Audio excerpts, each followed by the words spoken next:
Guys CID का episode आ चुका है और इस एपिसोड के शुरू होते ही उस बंदे की शक्ल दिखाई जाती है जो कि डॉक्टर सालुके का बहरूपिया बनकर जेल में बैठा था। फिर वहाँ पे एसीपी और अभिजीत पहुँचते हैं और उससे पूछते हैं कि बारबूजा ने सालुके को कहाँ छुपा कर रखा है, जिस पर वह बोलता है कि बारबूजा ने सालुके को मार दिया है, जिस पर अभिजीत उसे थप्पड़ मारता है और एसीपी कहता है कि बारबूजा ऐसा नहीं कर सकता, किया होता तो वह अब तक सबको बताता फिरता कि उसने ऐसा कर दिया है। एसीपी और अभिजीत के बहुत बार पूछने के बाद भी वह बंदा कुछ नहीं बताता बारबूजा के बारे में और ना ही डॉक्टर सालुके के बारे में। तो एसीपी समझ जाता है कि ये सिर्फ एक मोहरा है,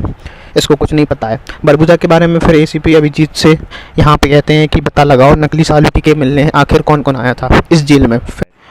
फिर हमें यहाँ दिखाया जाता है कि त्रिलोक और प्रांजलि को तारिका और गार्गी लगातार मॉनिटर कर रहे थे और ध्यान रख रहे थे कि पॉइजन का असर थोड़ा भी हो या फिर कोई भी अटक जाए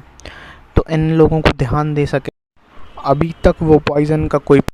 लगा है और ना ही उस पॉइजन ने कुछ असर किया है, जिस पे तारिका कहती हैं कि हमारे पास अब लास्ट ऑप्शन है डॉक्टर सालुके के, जिस पे कहती हैं कि मुझे भी उसी का इंतज़ार है, हमें डॉक्टर सालुके मिले तो हम लोग कुछ कर सकते हैं।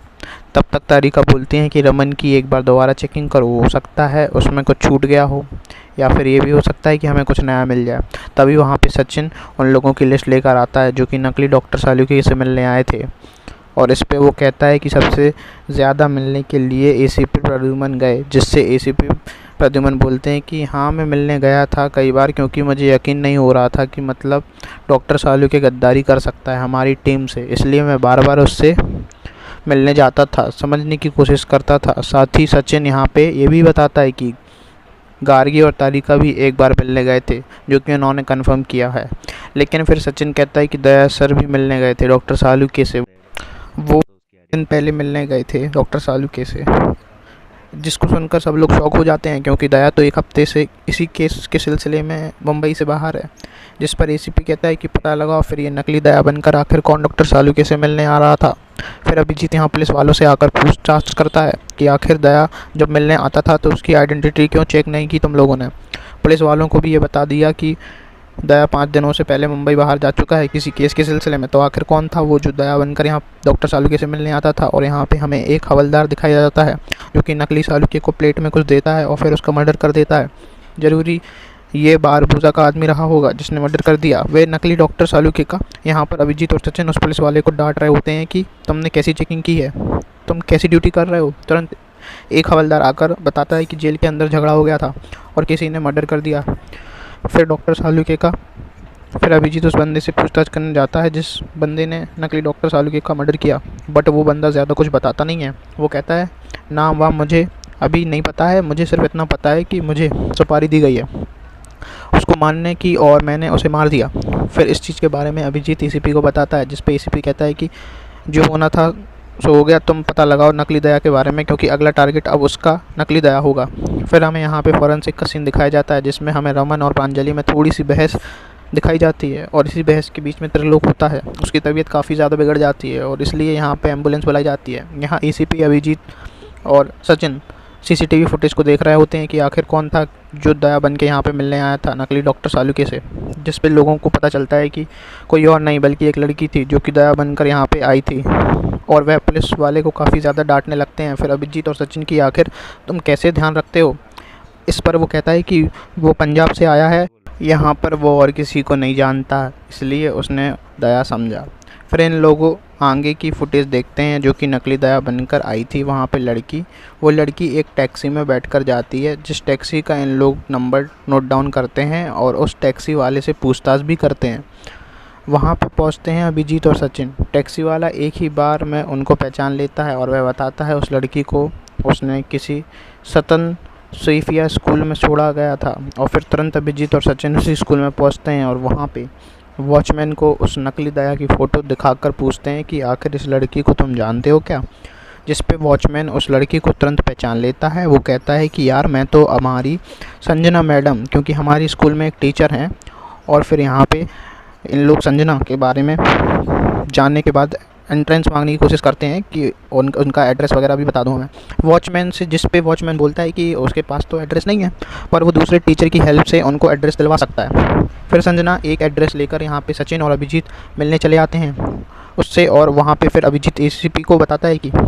उसको संजना के बारे में पता चल गया है, जिस पर एसीपी काफ़ी ज़्यादा शॉक होता है और वह कहता है कि आखिर एक स्कूल टीचर इस केस में कैसे इन्वॉल्व हो सकती है, पता लगाओ, यहाँ पे कुछ बड़ी गड़बड़ है। और ये कहते हैं कि जैसे एसीपी फ़ोन काटता है तुरंत गार्गी आकर बताती है कि त्रिलोक था वो कोलैप्स हो चुका है। और प्रांजलि ये सब देखकर काफ़ी ज़्यादा परेशान हो चुकी है, क्योंकि उसको पता है कि भाई हो सकता है पॉइज़न उसको भी दिया गया हो, और वो काफ़ी ज़्यादा परेशान हो जाती है। इधर जब सचिन और अभिजीत यहाँ पे संजना के घर पहुँचते हैं तो पता चलता है कि संजना ऑलरेडी मर चुकी है। फिर अभिजीत को यहाँ पे उसके घर से कुछ गिफ्ट बॉक्सेस मिलते हैं, जिससे गिफ्ट बॉक्स में एक फ़ोटो थी और दूसरे गिफ्ट बॉक्स में एक हॉस्पिटल की रिपोर्ट थी, जिस पे अभिजीत कहता है कि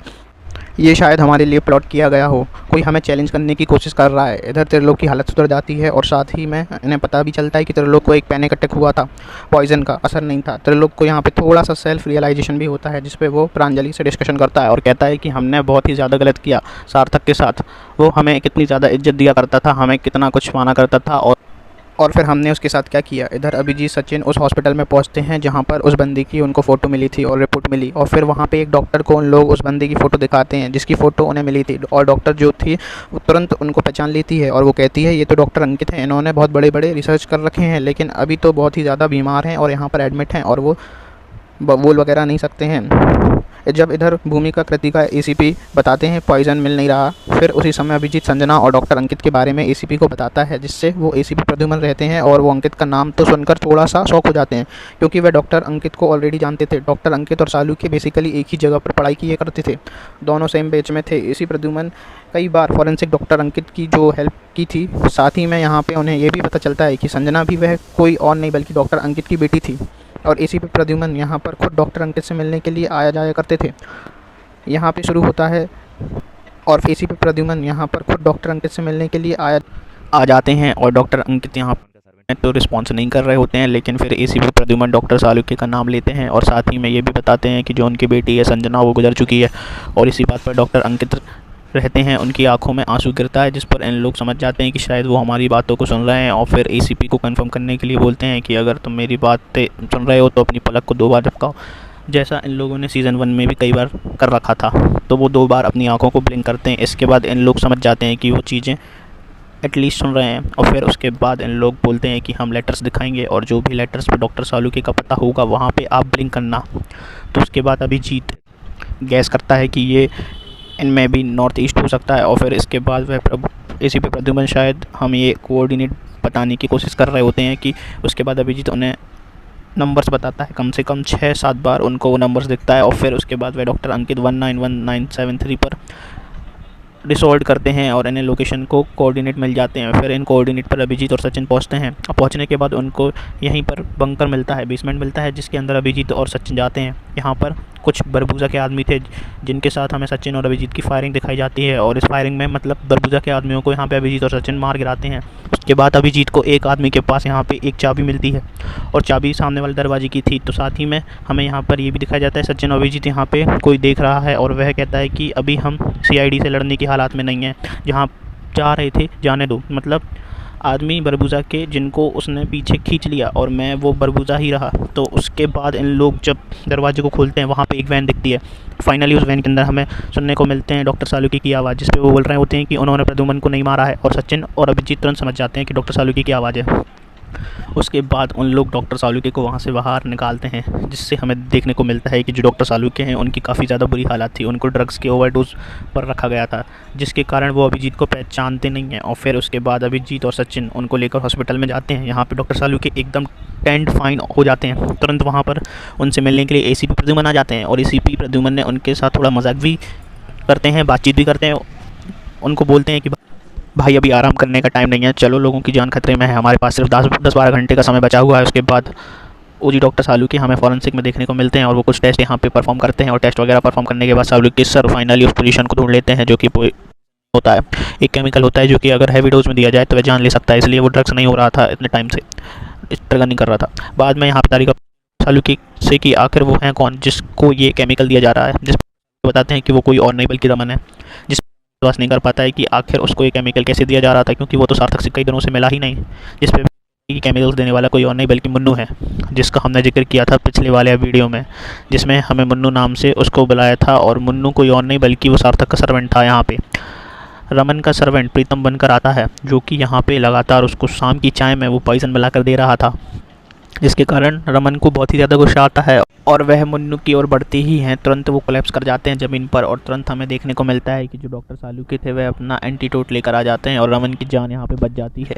ये केस यहीं पे सॉल्व हो जाता है। लास्ट में प्रांजलि ये भी बोलती है कि रमन से कि तुम अब इस कंपनी के CEO नहीं रहोगे, क्योंकि तुमने जो किया सार्थक के साथ वो काफ़ी ज़्यादा गलत था।